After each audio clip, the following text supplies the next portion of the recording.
Hey, you're going to be okay. I'm Elizabeth May, and my functional health practice helps people heal when they've exhausted traditional options. When no one else can figure your health challenges out, my team helps you resolve symptoms and restores your health. You're listening to my podcast where we'll hear stories of healing chronic illness from a root cause approach.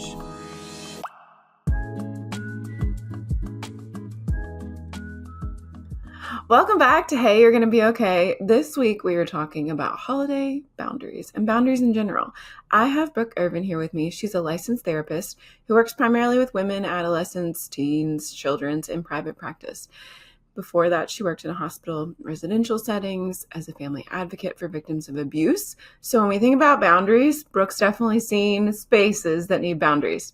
She specializes in working with clients who have had significant physical, verbal, emotional trauma, even abuse, and those seeking more of an integrative approach. Brooke has a practice here in Louisville, Kentucky, with many providers who we've had many clients have really great experiences. So I'm really excited to get to share her with you guys today for us to discuss boundaries and how boundaries impact our health as we approach the holiday season. So thanks for joining me, Brooke. Thanks for having me. Yeah. So we're definitely just going to hop right into it. I think the big thing that we see all the time in care is that emotional seasons bring about more health shifting in people sometimes, and holidays are totally that. And I just really want to be able to talk about practicals of how our listeners can make the holidays emotionally better, easier, more, loving and productive, because we go in front of the emotional things that will come, because they totally will come. So I'm kind of curious, do you see the same, holiday stuff impacting people in emotional, mental health kind of ways? Yeah, absolutely. I mean, I see everything from, people getting more sick to people just coming in depleted or coming in, I was so stressed, couldn't handle this. It was too much. Why do I do this to myself? Yeah, I think I forget sometimes too about the overdoing mom and the overdoing holiday provider. I think that's a big part of it. There's always the tense family situations, but the just go nature of it paired with sugar season also can be a lot. So why do you feel like people feel emotionally and physically drained after the holidays, or just practically, sometimes we're not aware, right? We go through the motions and we're not aware of the things that are happening that get us to that emotionally fried place. But let's just kind of talk about practicals of what gets people to that drained space. I mean, I think it can be, they have their childhood memories that it was still magical and I have to recreate that for somebody and I have to do the same. And then sometimes they have the comparison, like, oh, so-and-so is doing all of these activities and these things and spending this money and going to this place. And they then forget that that's not what means the most to our families, right? That's not what means the most to our kids or even to our loved ones. Would they rather be running 1,000 miles an hour and stressed and irritable and everybody's cranky, or would they rather have your presence and your focus and be within your bandwidth and get the best version of you? Get the best version of you. I think that's a really notable, I don't know, just think about my kids experiencing me, and that really is should be the goal of the holiday season, is that we all get to enjoy each other in our best space and stace. But what about hidden stressors that families don't realize they're navigating? Travel used to be a big one for me at holidays. A lot of times they're things other family members expect of us, but what are those things that pop up for people that bring on all the emotions and the draining? I think about sometimes there's the expectation that someone else is going to say, oh, we should go do this. And then I feel the pressure that I have to do what they want to do, but that's not good for me. Whether, oh, we're going to make cookies and, with grandma or auntie or somebody, or we're going to do this big activity. And that actually feels really stressful. Or that actually feels like, or we're going to organize the whole family into 8 a.m. photos when there's a whole bunch of little kids coming around and let's all be dressed and ready to go. Or whatever someone else puts on you that you're like, I don't want to do this. Yeah. And sometimes, sometimes we meet in the middle and we say, that's really the only thing we can do, is the ridiculous 8 a.m. photos. And sometimes we say I love you and I can't. And it's finding that balance, because we are willing to sacrifice our desires or our wants or our ideal for others. But that doesn't mean that we sacrifice to the point of depletion or sacrifice to the point that it's like, yes, do I travel? Sure. Do I travel for Thanksgiving and every family member across the country at Christmas and then again on New Year's and I have to show up for everyone else? Or can I set some boundaries and say, I can do this, but I can't do that? So when people feel that tug of like, oh, we're expected to do this, but I'm not sure I really want to do it, that's where the boundary comes in, where we need to like identify how we feel and then navigate that. Yeah.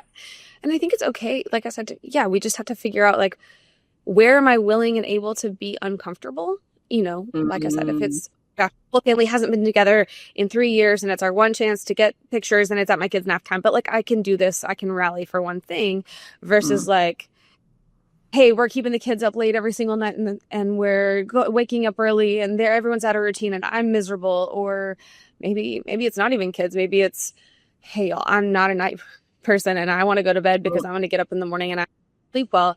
But feeling like I have to do this for somebody else or whatever. I mean, I think people have so many different traditions or routines that they end up giving into and not finding the balance of like when to give in and when to just say, hey, I love you. And that's not going to work for me. I think we see with like our moms, especially who are in care and healing, whether they're in care for themselves or they're in care for their kids, is that they are doing a lot of things for other people, but then that brings up like secondary emotions too. And then everything's going so fast that there's like suppression and then mom tanks or mom's liver health struggles, at least in our world, like resentment and anger kind of building up quietly because she's making everything happen for everybody, but she's really not saying like, one, this is too much for me, or two, I don't want to do that, or three, like, no one wants to do that, because that happens sometimes too, where it's like, okay, as moms we're rallying for a family picture or whatever, but really no one wants to do it, and that it's okay. Like so many times in care we have conversations like, what if you just didn't do it? Like what if you didn't do it at all? Or like even giving yourself permission to like consider that. But then also there's the in-between of boundaries, which is what we're talking about. So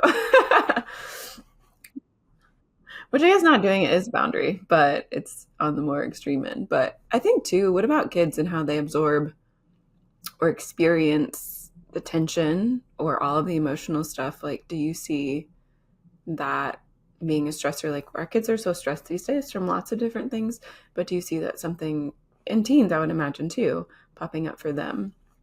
Yeah. I mean, I think kids feel all the tension, they hear the whispers or the tones or the like, I'm going to talk to you in the other room. Like, just they engage all of that. They experience it. They also know when mom's more agitated because she's trying to provide a filter or she's trying to set a boundary or she doesn't want to go do the thing and she's trying to rally and put on a happy face, but everyone in the room knows she's not happy.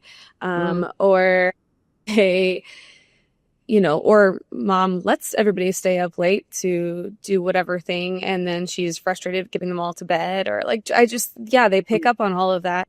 I also think they pick up on just like lots of time out of routine that is not helpful for a lot of kids. Like, oh, we're going to go travel and be out of routine and back and forth between all these things for like a week and a half.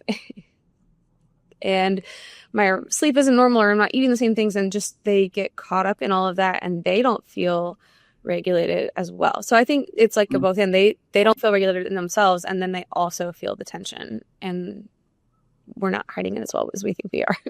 So both like the adults, adults co-regulate. We talk about co-regulation, like our emotions do reflect or interact with other people, right? Like we can be calmed by another person. That's kind of like basis of co-regulation, but also routines are regulating. They're regulating for adults, but they're super regulating for kids. Like that's their little safe space. And when we throw them out of that and then we add the adult tension in, it's like chaotic. And little bodies can only handle so much chaotic, which is interesting. But let's get to the basic of like, what is a boundary? I feel like a lot of times when we talk, even just as friends, you have perfect little concise, like lovely ways to think about it or to explain it. But what is a boundary?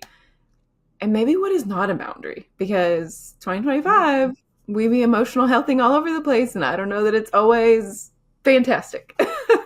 Yeah. Yeah. So I like starting with what is not a boundary. A boundary is not, I'm going to make you do.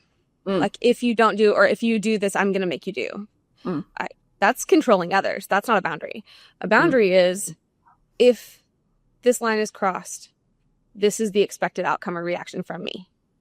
I'm gonna do. I'm gonna do.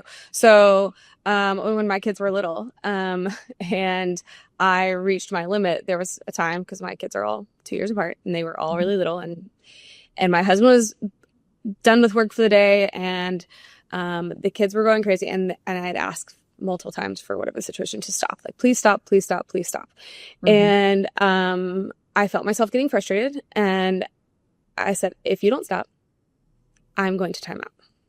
Mm. I'm going. And so it didn't stop. And so I looked at my husband, and I looked at my kids. I was like, you are safe. You are okay. I'm going outside. Do Mm. not follow me. Like I am going away from you. Mhm. And so my goal was not, obviously was not to like control them. Like I had to tell them not to follow me because they were children and I needed my husband to know, like, you're keeping them here. I'm going away from them. My Yeah. goal was I need to get away to regulate myself. So my Mm. boundary was I have reached my limit and this is all I can do. Mm. And if not, you will find a reaction out of me that I don't want. I don't want to treat you guys that way. I don't want to do that. So like a boundary is my expected outcome. So at the holidays, that might look like if I'm just trying to like if you feed my children the thing that I don't want you to feed them, that I've asked for them to not have, and you're like going behind my back and sneaking something, then I'm not going to trust you to be alone with them. Mm. And so Mm. like this is the expected outcome from me. Or yeah, I mean, I think that's What about family tension in front of children? Like bringing in the co-regulation, the adult emotions thing. I feel like that's a situation that a lot of times our families like raise their kids one particular way. You go into a family situation where emotional health is different than your own home's emotional health. And then your kids are kind of subjected to ick or adult things, or like, what could a boundary look like in that circumstance? um I mean, I think it could look like you pulling your family away and going and having a private conversation like, hey, Mm. we're you know yeah, we saw this or we heard this and that's not how we prefer to handle it, and without trashing or bashing the other person, to kind of pull your people in and say, like, we're going to go on a walk and talk about this, or we're going to step away for this situation. And, um, hey, yeah, that was handled in a way that we don't love. And this is why we don't think it's loving, or we don't think it's healthy, or like, we don't Mm. think it's good for your body. Hey, I understand that your cousins are doing XYZ and that might not be a good fit for us because we understand. And so like being able to pull away and have a little bit of a private, like, reframing and like sitting with your family and coming in, like it's Mhm. okay to say like, hey guys, we're all gonna head to our room in this house that we're all staying in, and like Mm. we're gonna have like Ervin family powwow. We're going to our house, we're gonna like our room, we're gonna stay here for a second, Mm. and kind of like get back on track and course correct for us, and not feeling like you have to do that in front of everybody. You don't have to make it like calling anyone out or making a big, but you can just like pull your people in. Mm. I think when I listen to that, I hear like a protective and a care. Like we're protecting our well being and then we're being forthright and maybe even like educational. Like, hey, this is why we stepped away. A child, like age appropriate explanation of that, but like not just like a straight cutoff or even like adding to the chaos of whatever other emotional experience is going. It's just like we're protecting ourselves and we're being clear with our members. And that is Yeah. the kind of goal of the boundary, it sounds like. I Yeah, think absolutely.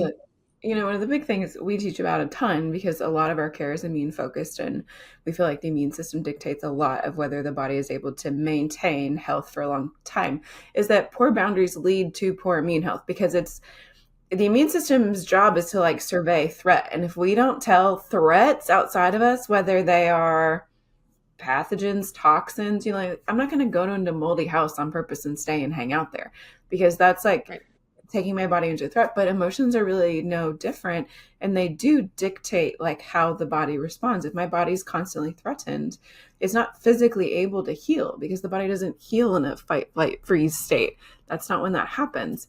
And it can also, those ongoing emotional exposures can suppress the immune system. So a lot of times parents ask like, what can we do about food and the holidays and food and blah. And I'm like, that's so important. It is. But what's really more important is like the emotional stress and like the rest piece, and a boundary that like protects to me feels like rest or, protection away from the strife. But how do you see, and I think about you working with like people leaving abusive situations or all sorts, not just marriages, but like those sort of things. How do you see good boundaries like supporting health? Or do you see that as someone grows in those things, is there a correlation to health? Yeah, absolutely. I mean, um, I think as we set those boundaries, and a lot of that, like a lot of that kind of boundary setting is conversations ahead of time. Like, hey, this is, whether that's like leaving abusive situations and you're dealing with a spouse or leaving like, or maybe even like traumatic family situations, like talking about your expectations ahead of time, and making sure that as you plan those expectations, you give yourself time away and time for reprieve. So if that's, hey, we're going to go, or we're having family in our house, we're having people over, or we're going to see family, and we're going to talk ahead of time that like, hey, we're fine with kids staying up late one night to watch special Christmas movie, whatever, and have cookies, but like these other nights, like we're doing bedtime on time, and that means that like, hey, I love you, but you need dinner ready on time, or hey, we're dealing with a time change, we have to like factor this in, and so like I'm not gonna have kids eating 2 hours late for their body because they're gonna feel bad, and then we're gonna be up late. Like we're gonna have to adjust this slowly, and that's not gonna be good for them. So I'm gonna let you know in advance what we're doing. This is our plan, and if that means that,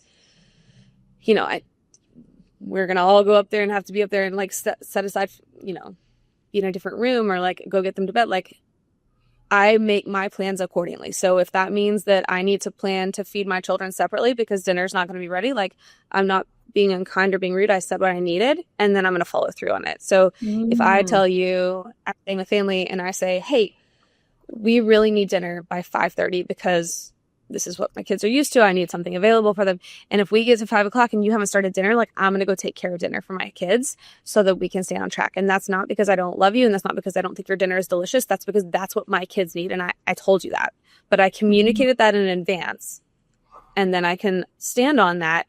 And if you get offended, that's on you because I told you what I needed. I think if that's like, if it's related more towards like, maybe dealing with like divorce and like those kind of situations, or like kids going back and forth, like I'm going to pick up when I said I'm going to pick up, and you're not going to push that and guilt me into, hey, but we're having so much fun, we're doing this activity, can I have just like, no, I'm so glad you're having so much fun. This is the next time that you'll have kiddo and you can continue this activity. Or if you want me to bring it home, I'm like, if you just are really excited about them finishing the activity, I'm happy to bring it home and they can do it with them the next day. Like just continuing to pick up is pick up, and you're not pushing me on this. Or drop off is, and I'm not, I've worked with people before where the parent that was supposed to have the child dropped off to them just kept, well, we're running late, we're doing this is your drop off window, and if not, you're gonna have to come to me, or you're gonna have to arrange something else, or you're gonna have to reset the time. Like I'm not sitting at your beck and call, because then you're allowed to continue to control and manipulate me. My line is my line. I will drop off between 9 and 9:30. If you decide, oh, sorry, we won't be home till 9:45, that's fine. Why don't you come pick the child up on your way home? The end. Yeah. Do you feel like people like, why do people hesitate not to? I mean, even the preemptive, like, hey, these are my requests and needs. This is what my kids' needs are. Pre-planning kind of as a boundary. Why do you think people don't?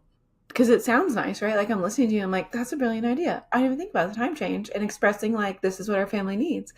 But what are some reasons, or even drawing the boundary? Like I've experienced co-parenting situation, right? Like drawing the boundary and saying like, no, this is the time, even though that's fun, you're having a great time. Like this is the thing. This is the boundary place. Why do people not do the boundary work? Because really it sounds good. Like in the end, I think it would work out good. Right? And I feel like I can say this very personally, like as a recovering people pleaser. Ding, ding, ding. Because right? Like it Yeah. doesn't sound nice. Yeah. It sounds bossy, or it sounds like I'm controlling, or like Mm. in our own ears. We sound like, Mhm. oh, I'm being so mean when I set a Mm. boundary. Especially as women, it's like, oh, if I can't acquiesce or be accommodating or just go with the flow, then I'm mean.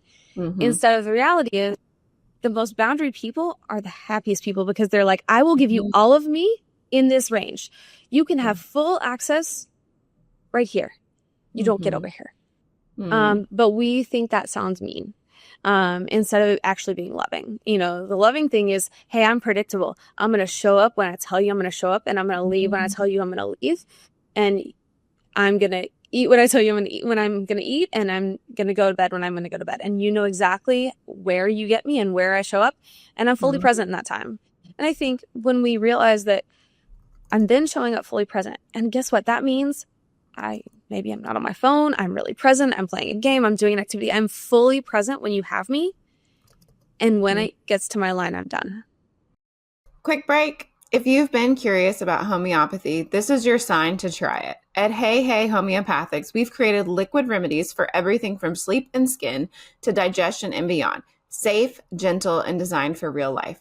And if you're a practitioner, our preferred professionals line opens the door to powerful tools like no-sodes, miasms, detoxers, and more.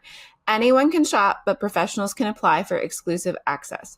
Visit heyheyhomeopathics.com and start your path to natural healing today. And that's really a gift to like get to have someone's like fullness when you are together. Like if we think about it. And I'm just hearing too that like the loving thing is safety and predictability. And from an immune standpoint, that's like literally the nicest thing you can do for your body, whether you're in relationship or not, is safety and predictability and relaxed and more recovery time and space, because then the body is healthier. But the people pleaser thing is huge. I think that is definitely a big piece. And then how do we view, I think a lot of times for me, like flipping the situation, like if I went to someone's home, I'm sorry, if I was being a hostess and someone's coming to stay with me, a friend's coming with their kids, and she's like, hey, they go to bed at 8, we eat at 5, so everybody feels great. Is that okay with you? I honestly would be so glad to accommodate and like make you have the best time that you can have at my house, given the thing. Like clear is kind, we say all the time in care and just like in dealing with clients and supporting them.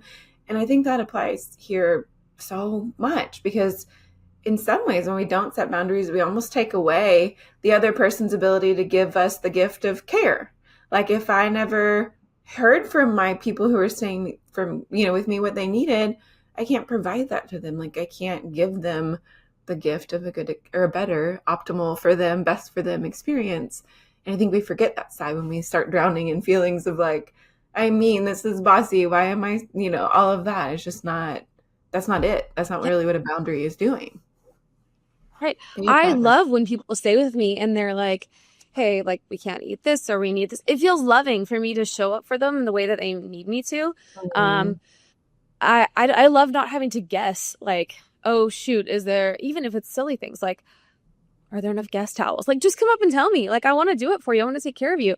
Or hey, my kiddo is like on a whatever, this fix for food and they really need that. Or hey, what are your favorite snacks for your kid? Like, I'd love to have them in the house for you so they feel Mhm. comfortable. Like, I love those things. And it makes me feel like I'm loving those people well when I know what they need. Sometimes, like, someone comes in and they're so like, we're great with whatever. And I'm like, really? Because I wouldn't be. Like, are you sure? Because I'd Yeah. rather you just tell me what you need, you know? I think too, when we set a boundary and we're clear, the preemptive thing is like such a, I don't want to say it's trend setting, but kind of, because I don't feel like we all do that. But like it is really a nice way to set the situation in a good direction before we get there. And it's like we're not totally helpless, because a lot of times holidays can feel helpless. Like you're going to so and so's gathering and it's going to be like this, and it's in their hot house with their dogs and their cat hair and all on their terms. And like it doesn't necessarily have to be that way if we do kind of some of that preemptive work. But kind of want to go through like maybe blitz you on ideas in some situations, or like boundaries for ourselves in situations, and like maybe just what comes to mind, and whatever comes out is kind of what we roll with. But Right. what about like social media, TV, screen time? Because that's a big thing for a lot of our kids. Like their brains have boundaries and they need boundaries. How can we go about maybe thinking through those things in the holidays? Yeah. I think, again, like communicating, hey, like we allow our kids to have about X amount of screen time, or we allow movies but not social media, like just so you Mm, know. And if you're gonna do that, like that's really fine. Just let me know because I'm gonna go take my kids to do something else. mm, So yeah. And that's uncomfortable because, sometimes we get this like, but I want to hang out and have fun with my friends. But if the goal is protecting my kids' well-being, our family functioning, yeah, I'm gonna have to go leave the adult conversation and go take my kid on a walk or go to an activity because we're not gonna do that. mm-hmm, But I think you just have to be really clear, and it has to be, um, you have to know where are you allowed or willing to meet in the middle, and where are you not. I think we need to plan too. Like, okay, if we're gonna go see cousins and cousins are on social media a whole lot, we're gonna bring other activities. We're gonna bring Legos or coloring books or activity books, but we're also gonna have to just choose. mm, I'm gonna go have to like take my kid on a walk. I'm gonna have to like, and that is the boundary, is like we're not doing that. And it's okay if other people are uncomfortable because I get up and leave the room because I said we mm, weren't doing this, and you're not willing to respect that. So I'm gonna go help my kid with this because they can't navigate this situation. mm, mm-hmm. Yeah. Yeah, because a lot of times when we fold, we also are going to get the fallout later, right? Like if I let my kid watch TV, be exposed to things on social media, watch news that's scary that they wouldn't, then I'm going to be up probably at night with that child who's afraid in the night with the dream, or who's exhausted the next day because their brain was like overdone. And so it's kind of too like considering like what what am I trading here? If I am I trading peace at this moment for chaos later, or am I trading like can I deal with just a little bit of discomfort for a short bit of time to have peace and what's best for us later? That also made me think about like it's also a little different when you're like dealing with your kids and just like maybe other adults versus other kids. So like Mm, if I'm to, grandpa and grandma's house, I might say like, can we switch the news? Like this is not appropriate for them. And mm, I'm much more willing to be vocal about that with an adult and to say like, hey, can we knock this, or hey, can we table this conversation? Like my kids are here and this is not appropriate. And I'm much more willing to be a little bit bolder with adults than to like maybe depending on the dynamic with a kid. So another kid, like I'm not going to go and hey, you need to get off this screen. My kid's not allowed to be on a screen. I'm not going to do that to them. I will tell the adults, like, I'm taking your kid on a walk because your kids are on screens and my kids aren't allowed to be on screens right now. So I will like be much more honest and upfront with the adults than I would be with the kids. So mm-hmm. I think too, you're like taking, like going on a walk, like physically removing, going to another room. In some ways, these are things that I wouldn't really think about, like as options, because you're in like the family holiday silo, and we tend to just like do what everybody else is doing. But we still can like shift culture. We can bring in different activities. We can add to the culture of the environment, or we can just straight go on a walk. Like there's really nothing wrong with that. Like we ate food, we're gonna go on a walk now. We're gonna shift, and I don't think that's maybe something that we would all think about because you're people pleasing. You're expected to be in the family holiday routine silo, and that's not the only place to be. I love a walk on like when you're in the family in the family silo. Like I love that because it's like that threshold theory. You cross the threshold and you can get like a whole reset. Mm-hmm. When you move out, also like they're feeling wind or they're feeling, cold air. Like it's just Mm-hmm. regulating their entire physical body. Their body feels different, and we can have a new conversation. And we're moving. So sometimes, even especially for any kiddos with ADHD or anything else, like my body is moving, and so then I can actually have a more clear-headed conversation. Mm-hmm. I've taken kiddo on a run before. It's like you're amped.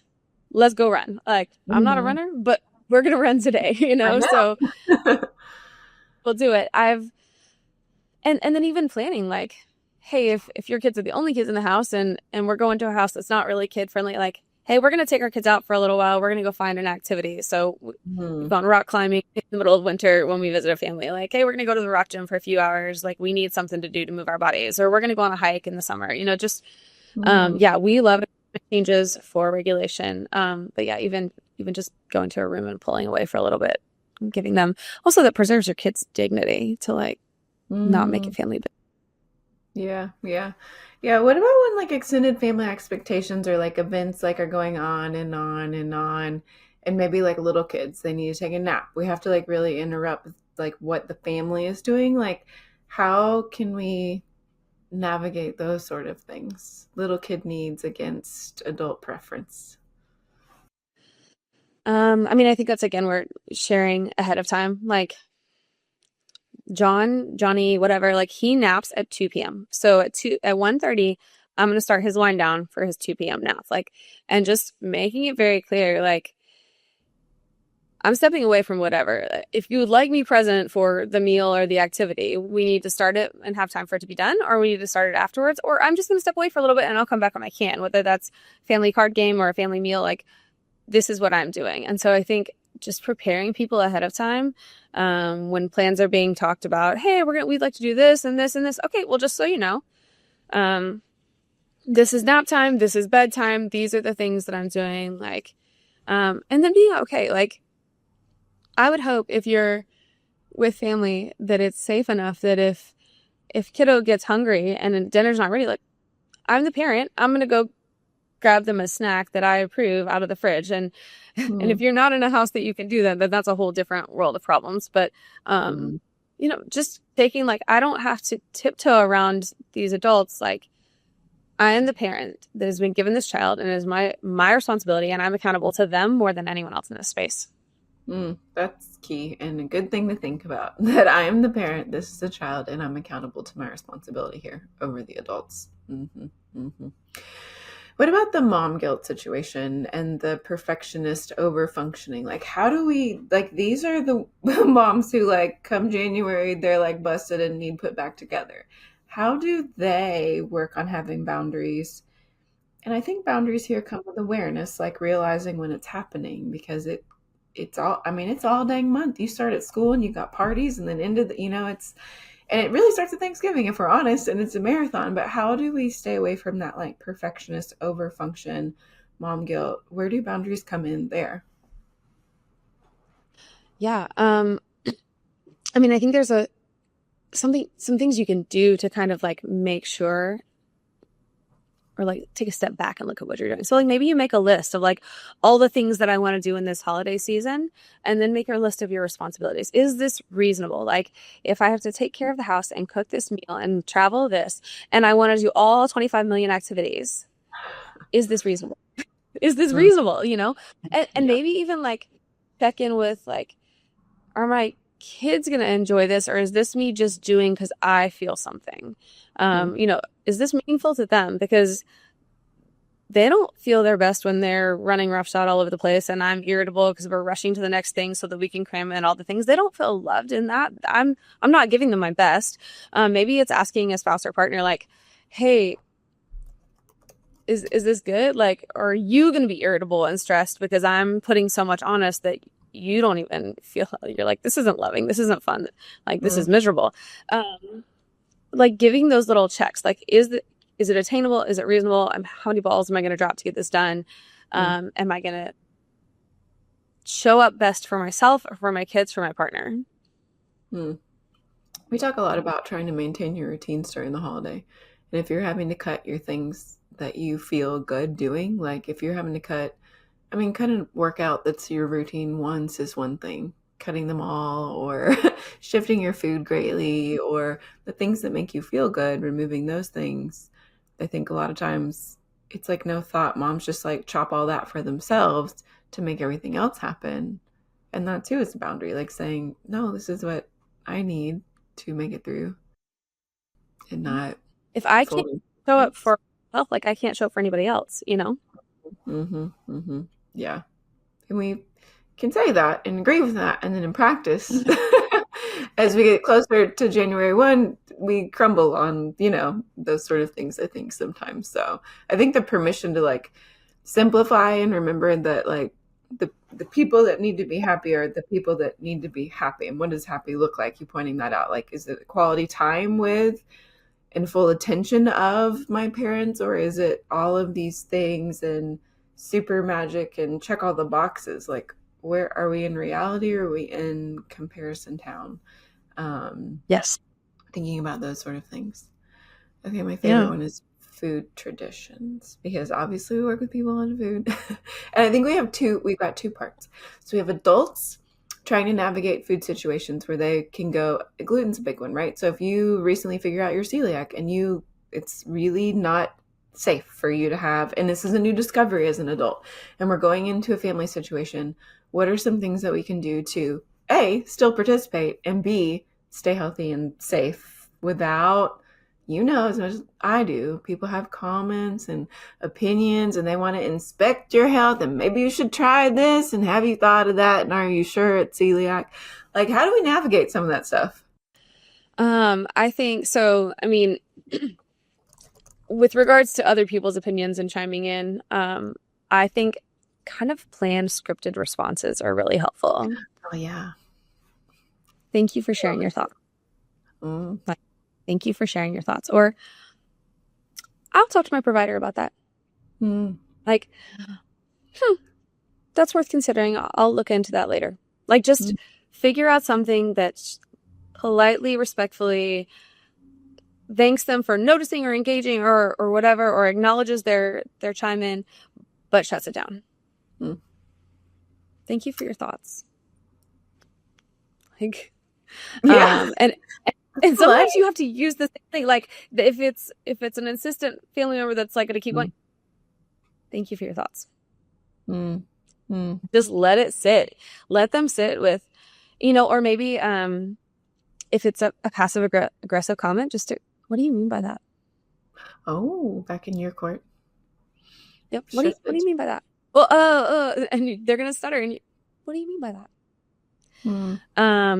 I think as far as like, thinking through foods and like if it is something new for you, obviously this is your area of expertise, but like it's okay to bring your own food, and that's not offensive to anybody. Like, I'm gonna bring my two favorites so that I can leave this event not hungry. I'm not cranky. I'm not having to, and maybe you pre-feed yourself a snack at home or your people a snack at home so that you're not dealing with hangry and hungry. But it's okay to bring a couple of things and say like, we brought some favorites and we'll get the other things we want later. And realize like the food doesn't have to be or shouldn't have to be the central event. It should be the time with the people. If you've been wanting to transform your health but don't know where to start, I've got you. My full color cookbook is much more than recipes. It's a 300-page crash course in healing through food. You'll get 125 plus gluten-free, dairy-free, soy-free meals the whole family will love, plus step-by-step guides on shopping smarter, improving digestion, and making your kitchen a healing place.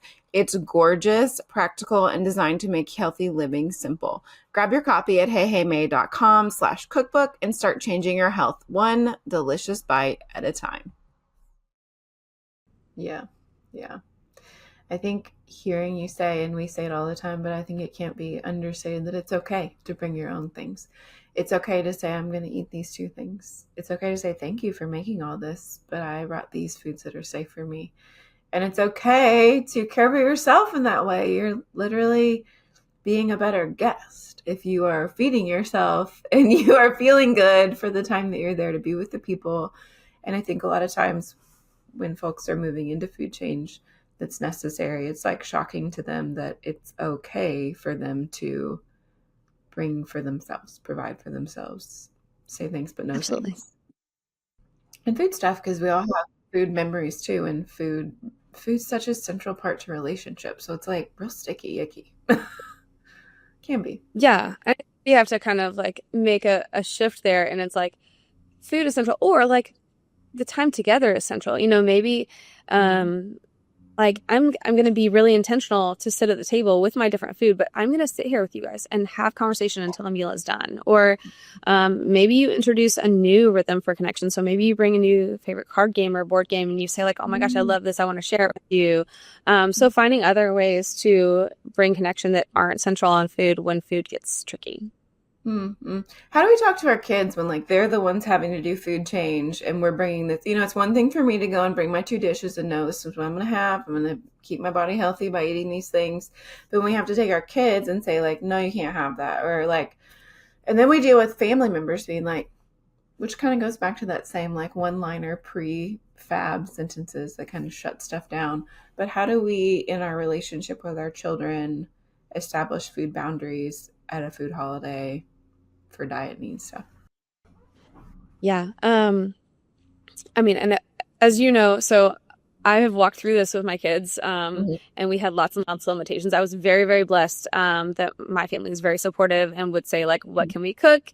They were Mhm. happy to change recipes. And I think if you have that family support, it's amazing because you can say, like, actually, let me give you some recipes that totally work for our kiddo, that is the same thing or very similar. And Yeah. if grandma or auntie or whoever is like willing to make two recipes and have a separate dish so they have something that's great, or is willing to put the allergen food away and make sure it's like not out in front of people, that's fantastic. And we Mm. love that. We care for them and we thank them a lot stuff. But I think, with kiddos, hey, like, depending on their age, explaining like how it doesn't make them feel good, explaining, this isn't good for them. And then offering maybe even if it's not a holiday food or not an exact replica or duplicate, like, how about we take one of your favorite foods so that they're excited about what they're getting, and it's not that they just get a weak substitute or a different substitute that they're not excited about. So if my kiddo can't have, whatever's being served at the meal, but is like super pumped for I don't know, gluten-free pizza, and they're like not gonna bat an eye, well, I'll show up with that. I'm gonna show up with something that makes them just as excited and feel just as included and not feel like they're missing out, so that I don't have to make a direct, well, everyone else is having this and this is as close as I can get, or you're only gonna get two of the things. Like, how about I just bring something they're excited about? Mm, mm, I like that. Yeah. Something to look forward to. Novelty is such a tool with kids when it comes to food. We can change things up, but if you bring in something new that's different or fun or cut up into shape or it's cute or, like any sensory difference that's fun for a kid can really shift it and kind of give you more of that, whimsy possibility feel instead of I'm stubborn and stuck on what I can't have. And I love that moving foods like the allergen foods away from a kid's view because Yeah. adults can go to the next room or the tall counter to get the whatever those other foods are, just little hacks like that. And I do think you're so right. Like if you have my mom, literally our cookbook is largely in part to her because she went through so many recipes that we'd had forever and was like, I'm just going to figure out how to make these waffles so that we can have them gluten dairy free. And like, they're fantastic. And there are so many family members who either want to make a recipe that you have or who enjoy figuring it out. Like a lot of times our hostesses love hostessing and cooking, and it's not really a big ask. It's like an opportunity again for them to give you a gift to love you well if you engage. And sometimes we get really stuck. I mean, there's so much grief around food, and there's a lot going on too when we're in a transition season. But we forget about that it's just not us and our food thing. It's everyone else too. Not everyone, because there definitely are nosy rosies and Rudy Tooties, but there are lots of people who want to love us well if we give them the opportunity, if we educate. Yeah. I think for years I was a person who wouldn't ask. I wanted someone to ask me, or I was just going to figure it out or do it myself. I Oh, wasn't going, like, if you offer to do it, I'll let you, but I'm never going to yeah. ask you. I'm just going to figure it out, handle it on my own. And realizing it's okay to say, like, and you can say it with a caveat or an out, but to say, hey, um, we can't have this food this year. Would you want to try to make a substitute? Do you have bandwidth for that? Because I have little kids and maybe you're hosting and you don't, or I'm traveling and you're not. Like, do you have bandwidth for this? If you don't, it's okay. I'll figure something out. I'm totally fine with that. But I Yeah. just thought if you're already making stuff, you might have bandwidth for it. You might be up for it. Just wanted to have a conversation and like give them an opportunity. Some people, I figure out in the world are really bad offers, but more than willing to do it. Mm. And for a long time wasn't willing to ask, and you have to ask, and you can just ask openly. Like, I'm fine to do this. I'll make something happen. But if you wanted to, and see what they say. Yeah, negotiate and have the conversation. I think too, like, we're all on our phones, phone stuff, but we forget that we can have a conversation about something and that every like gift giving care about someone else's situation. It's really a negotiation. We're just coming to the table with like, this is what I can do. What can you do? And some people you have to draw them out and you have to start that conversation and be the person that's like, what feels good to you? This is like, you're almost doing most parts of the conversation, but also it's worth it to like bring that and try to navigate and negotiate and see. And there's little things too, like people are so intimidated by food stuff. And so often, like if you can't eat gluten, for example, people are like, what's gluten in? It's not hard really What do to you learn eat? Yeah. gluten. What do you, well, we do all the fruits and vegetables. They're totally fine. But like sometimes people don't know or they don't want to learn the whole thing, but they're totally fine to not put the gravy on the turkey so that the turkey can be eaten by everyone. Like there's little things like that where like, if we just don't have like all the gluten-free stuff, not touch the glutinous stuff, like that can open up a host of things for people to eat, especially like Thanksgiving and Christmas food. Of course, lots of food traditions, but they can be easier holidays to navigate if we just do some little simple education.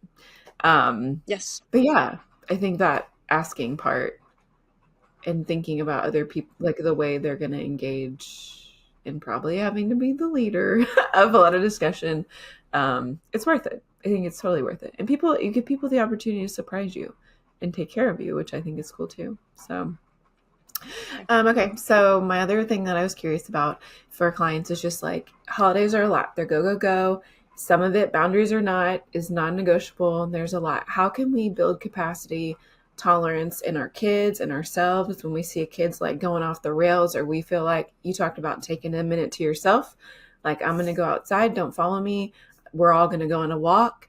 Any other tools that like we could think about bringing in to help our families and ourselves make it through the necessities?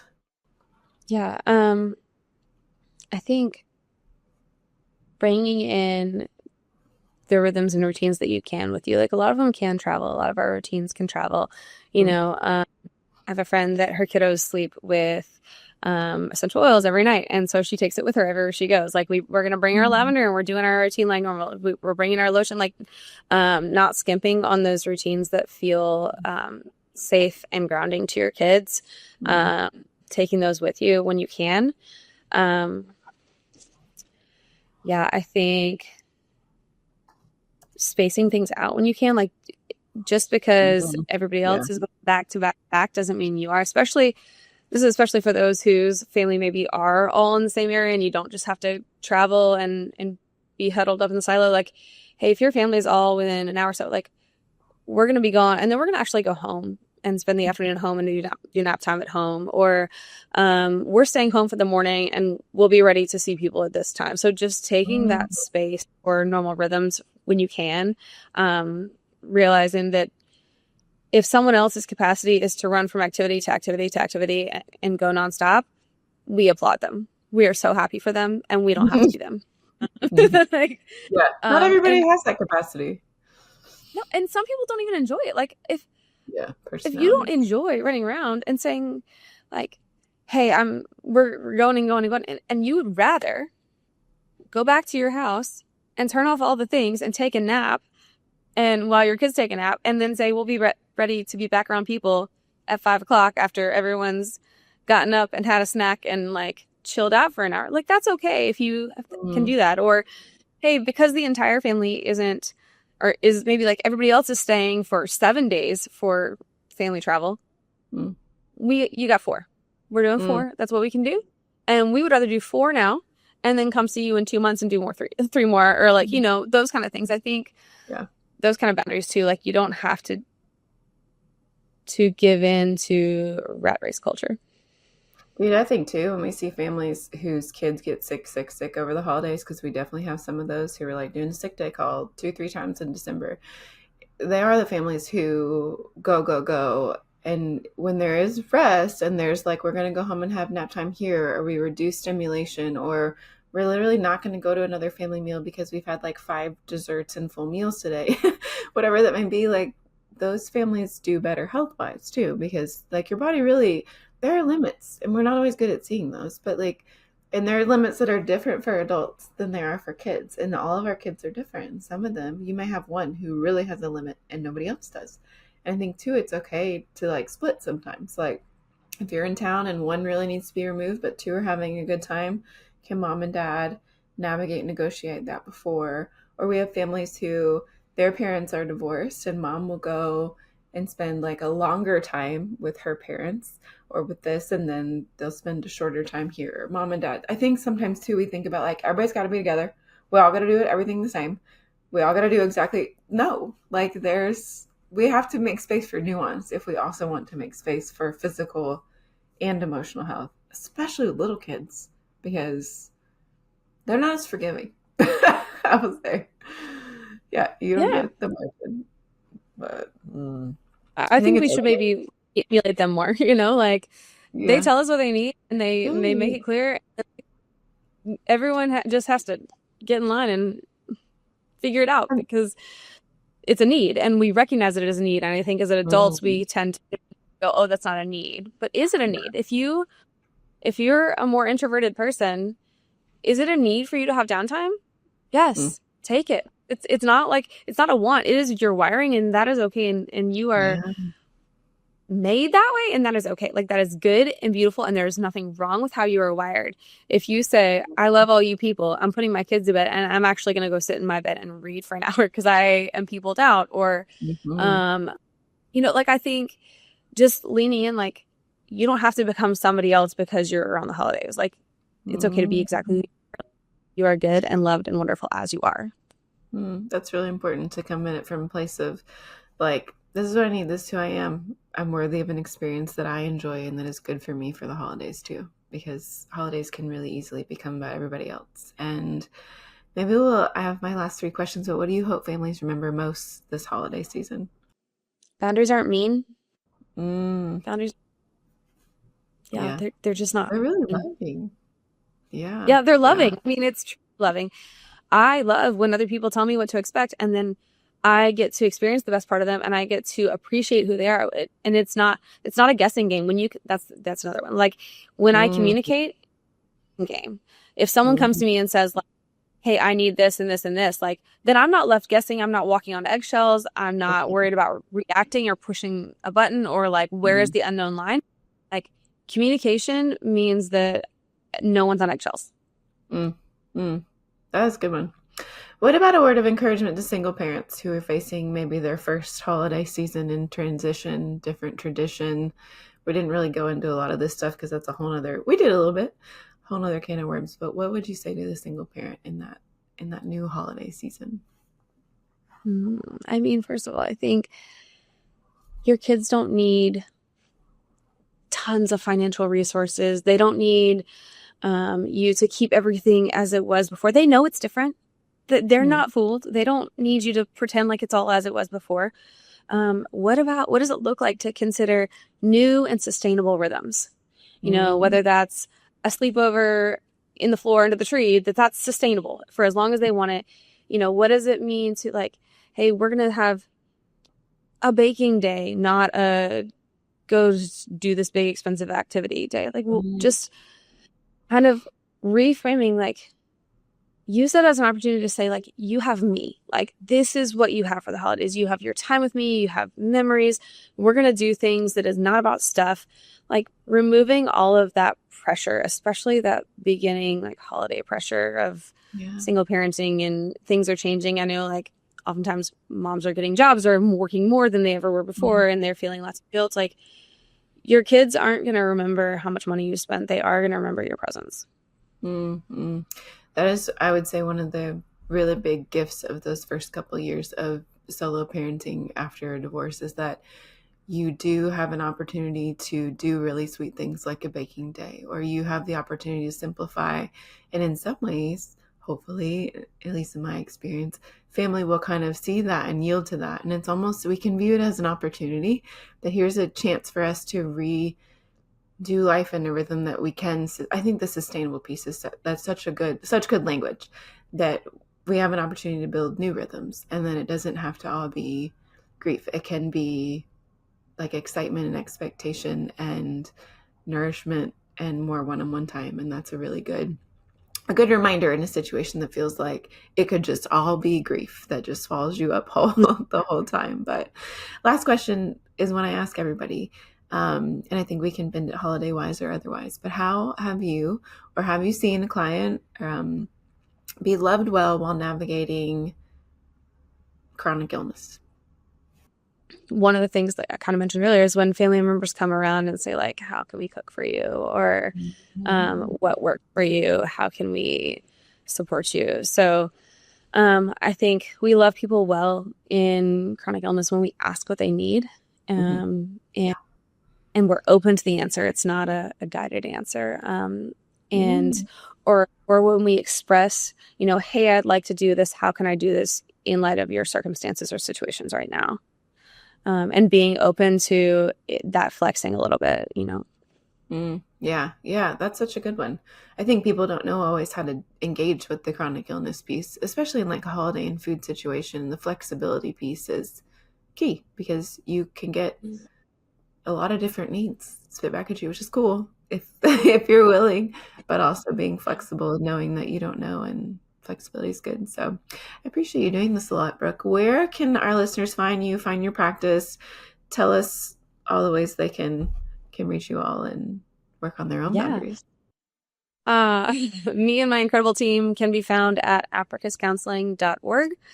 And we are located in Louisville, just off the Gene Snyder on Blankenbaker. So you can come see us in person. We can do telehealth for anyone in the state of Kentucky.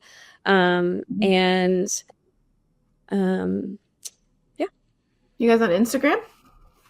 Oh yeah, sorry. We are Apricus Counseling. All the places. About the piece. Yeah, we actually do a lot there because my team does it. I don't have to. Yeah, so, we love it. Actually, it's fun too. I mean, on Instagram, there's a lot of good coping skills. So maybe when you're feeling like you want to escape your family, go get reminded of your coping skills, your breathing, your stuff like that. It's a good spot to find that. Yeah, that's a good point. Well, thanks very much. This was a good chat. Thanks for listening. I hope you're leaving encouraged, curious, and hopeful. If you learned something, I'd love for you to share this episode with a friend. Hey, we're all healing together. You can learn more about my practice, our team, and what it's like to work with us at heyheymay.com. I teach lots on Instagram and answer questions each Monday. My Instagram handle is at heyheylizabethmay. You can watch these episodes and more on our YouTube channel at heyheymay. Learn about and enjoy our homeopathic line at heyheyhomeopathics.com. Happy healing!